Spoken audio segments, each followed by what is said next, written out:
உங்கள் favourite TV ஷோக்களை இனி miss பண்ண தேவையில்லை. ZEE5 இல் முற்றிலும் இலவசமாக காணுங்கள். இங்கேயும் எப்பொழுதும். இப்பவாவது சொல்லுங்க, எதுக்கு மரத்து மேல ஏறினீங்க? எல்லாம் என் நேரம். மாப்பிள்ள இப்ப எப்படி இருக்கு? டாக்டர் என்ன சொன்னாங்க? அப்பா பெருசா பயப்படுற மாதிரி எதுவும் இல்லைப்பா. சின்ன ஃப்ராக்சர் தான். மசில்ஸ் கொஞ்சம் டேமேஜ் ஆயிருக்கு. மெடிசன்ஸ் கொடுத்துருக்காங்க. ஒரு வாரத்தில் சரியாயிடும்பா. அவருக்கு கால் உடைஞ்சு போச்சு. நீ என்னடானா பெருசா ஒண்ணு இல்லைன்னு சாதாரணமா சொல்ற? ஐயோ அக்கா. உன் திருப்திக்கு வேணா அவர் காலை இன்னும் கொஞ்சம் உடைச்சு போட்டுட்டுமா? சொல்லுடா. அக்கா அழாத அமராவதி. நாமெல்லாம் கஷ்டப்படுறதுக்குனே பிறந்தவங்க. நம்ம கஷ்டம் மத்தவங்களுக்கு எங்க புரிய போகுது? அமராவதி அழாதம்மா, ரெஸ்ட் எடுத்தா சரியா போயிடும். இங்க பாரு, நீ கவலைப்படாத.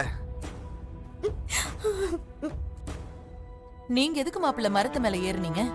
இப்ப பாருங்க அமராவதி எவ்வளவு கஷ்டப்படுறா. வர வர நீங்க பண்ற சேட்டைக்கெல்லாம் அளவே இல்லாம போச்சு. மரத்து மேல ஏறுற வேலை உங்களுக்கு எதுக்கு? கீழே விழுந்து நான் காலை உடைச்சுக்கிட்டேன். வலி உசுறு போகுது. வலிக்குதான் ஒரு வார்த்தை கேட்கறத விட்டுட்டு ஏன் ஏறினதை பத்தியே கேக்குறீங்க? அம்மா மாப்பிள்ள, உங்களுக்கு வலிக்கும் நீங்க இருக்க எல்லாருக்கும் தெரியும். ஆனா மரத்து மேல ஏறின காரணத்தை தெரிஞ்சுக்க வேண்டாமா? கரண்ட் கம்பத்து மேல மரக்கல தொங்குச்சு. கரண்ட் வரதுக்குள்ள வெட்டிலாம் நினைச்சேன். மரமும் சரியில்லை, என் நேரமும் சரியில்லை. பாத்தீங்களா பாத்தீங்களா, என் வீட்டுக்காரு இந்த வீட்டுக்காக ஓடா உழைக்கிறாரு. ஐயோ ஏன் சிவா, அவரு மரத்துல ஏறும்போது நீ தோட்டத்துல தானே இருந்த? அவரை ஏன் நீ மரம் ஏற விட்ட? அத்தா அவர் மரம் ஏறினதே எனக்கு தெரியாது அத்தை. தெரிஞ்சுதான் விட்டுருப்பேனா? நாங்க மோட்டர் ரூம்குள்ள இருந்தோம். நான் மோட்டரை சரி பண்ணிட்டு இருந்தேன். ஆமாமா, இவங்க 2 பேரும் கதவை சாத்திக்கிட்டு உள்ளதான் இருந்தாங்க. அந்த நேரத்துல வெளியே யாருக்கு என்ன நடந்தாலும் இவங்களுக்கு எப்படி தெரியும்? ஐயோ,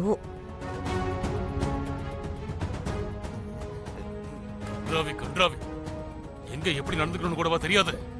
ஐயோ அப்பா, ஊருக்காரங்க பார்த்தா என்ன நினைப்பாங்க? உன்ன குத்தம் சொல்லி என்ன செய்ய? நீந்த தெரியாத மாட்டை தண்ணி எடுத்துட்டு போன்னு சொல்லுவாங்க. அப்படி ஆயிடுச்சு. சே,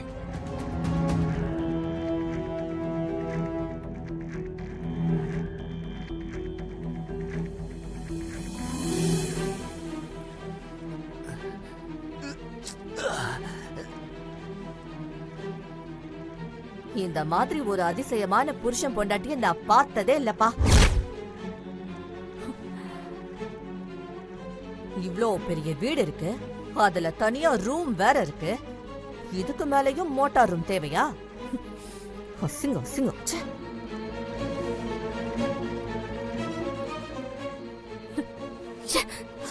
ஜனனி, என்ன பேசுறீங்க நீங்க? கொஞ்சமாவது உன் மனசு கஷ்டப்படணும்னு யோசிச்சீங்களா? நீங்களும் ஒரு பொண்ணு தானே. இப்ப நான் என்ன தப்பா பேசினேன்? பேசுனது எல்லாமே தப்புதான். சிவா, முறைக்குதான்னு பாரு. கொஞ்ச நேரம் கூட இவங்க பிரிஞ்சிருக்க மாட்டாங்களாம். ஊர் உலகத்துல யாரும் இந்த மாதிரி குடும்பம் நடத்தல. தண்ணி கொடு.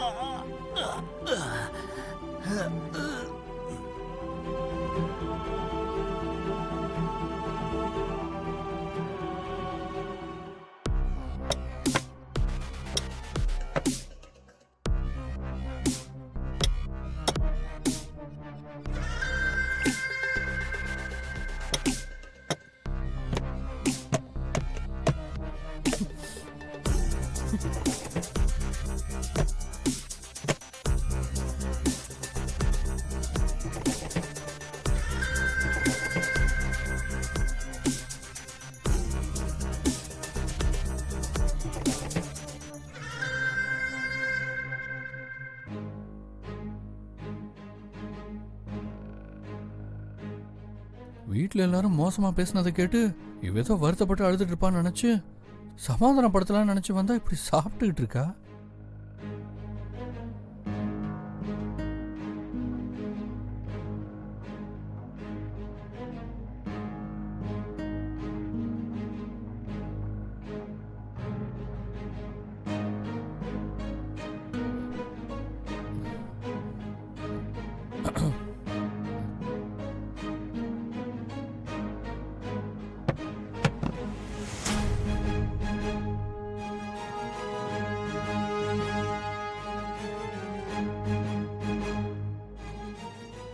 ஜனனி,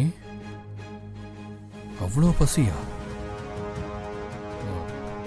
கோவம் வந்தா திட்டுவாங்க, கையில் இருக்கிறத தூக்கி போட்டு உடைச்சு அழுவாங்க. நீ என்ன இப்படி சாப்பிட்டுட்டு இருக்க? புதுசா இருக்கு. பார்த்து பார்த்து.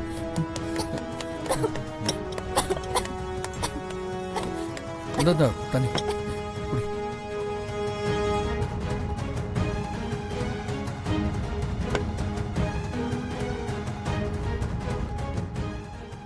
பொறுமை. கோவத்தை அடக்கிறது தற்காலிகமான தற்கொலைன்னு சொல்லுவாங்க. ரொம்பவும் கோவப்பட்டா அது நம்ம உடம்புக்கும் மனசுக்கும் ஆகாது. அது நம்மளையும் பாதிக்கும்.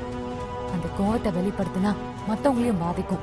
கோவத்தை அடக்குனா அதனால நோய் தான் வரும். அதுக்கான ஒரே வழி உடனே சாப்பிடுறது மட்டும்தான். இப்படி சாப்பிட்டா வயிறு வேகமா நிறைஞ்சிரும், உடம்பு டயர்ட் ஆயிடும், கோவப்பட முடியாது. கோவத்துக்கு இப்படி ஒரு ட்ரீட்மெண்ட்டா? புதுசா இருக்கே. உங்ககிட்ட இருந்து தெரிஞ்சுக்க வேண்டியது நிறைய இருக்கு ஜனனி.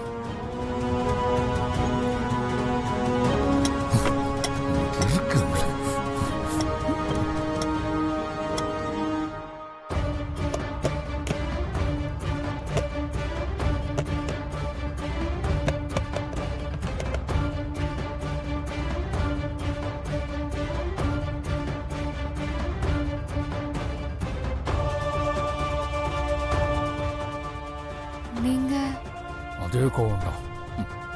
அவங்க தப்பா பேசினா எனக்கும் கோவம் வரும்ல. வெளிப்படுத்தவும் முடியாது. சுச்சுவேஷன் அப்படி ஸ்ட்ரெஸ்ஸாகவும் ஆகுது. உன் ஐடியா நல்லா தான் இருக்கு. அதான்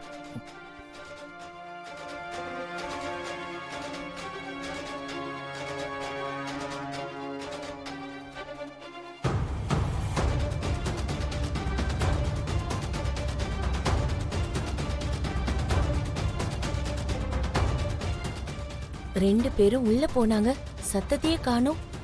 ஒருவேளை கிசு கிசுன்னு பேசிக்கிறாங்களோ? அப்படிதான் இருக்கும். வாங்க போய் பாப்போம்.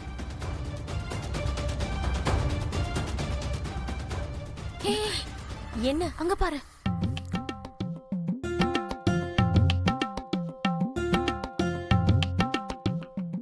ஐய, கொஞ்சம் கூட வெக்கம் இல்லாம சொரணை இல்லாம ஜோடி போட்டு அள்ளி கொட்டிக்கிறாங்க. தொண்டையில அடைச்சுக்க போகுது.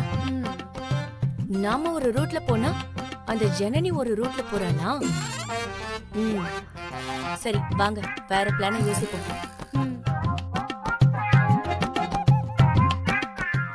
ஜீ5 ஆப்பை டவுன்லோட் செய்து அனைத்து எபிசோடுகளையும் இலவசமாக பாருங்க.